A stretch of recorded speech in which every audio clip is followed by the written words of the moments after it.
kaita ki te pāpā matu.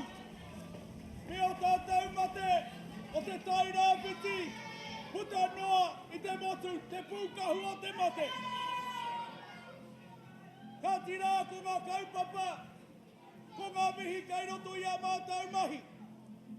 He mihi ki tō tātou matu nui te rangi mōna mana ki tanga ki a tātou, i roto i te tira.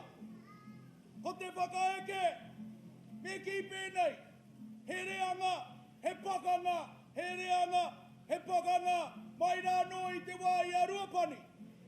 Ka kōrero tia ka waiata tia e rā ahuatanga.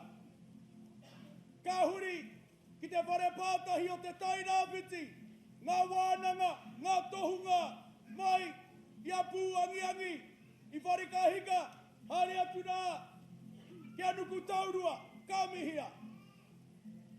Ko te poi, he whakanui a matariki kai te haramai, he whakanui a no hoki, i tō mātou tipuna, a te kani teua. Ka ti, ko te waia tāringa me pēnei te kōrero, tā wai ki te rangi, mau ngā rongo ki te whenua. Ko ruhi, tā wai moi au tērā. Ko kiti, mau ngā rongo kingi tērā. Ka whakanuia.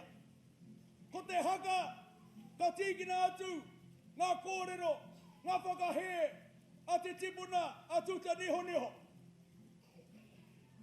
Ka huri ki te kaupapa whakamutunga, he tai aroha, ko pakia nei i rungi te atamina o Tamararo. Ko te kōrero o Tamararo, he aha ako atu. Tēnā koutou, Māori ora kia tātou.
Don, kia kaha ki a koe, kai muri tō iwi i a koe, i o hiko i tanga katoa. Koutou, o te hahi mihingare, nā koutou tēnei kaupapa i tīmata. Tēnā koutou, tēnā koutou, tēnā koutou katoa.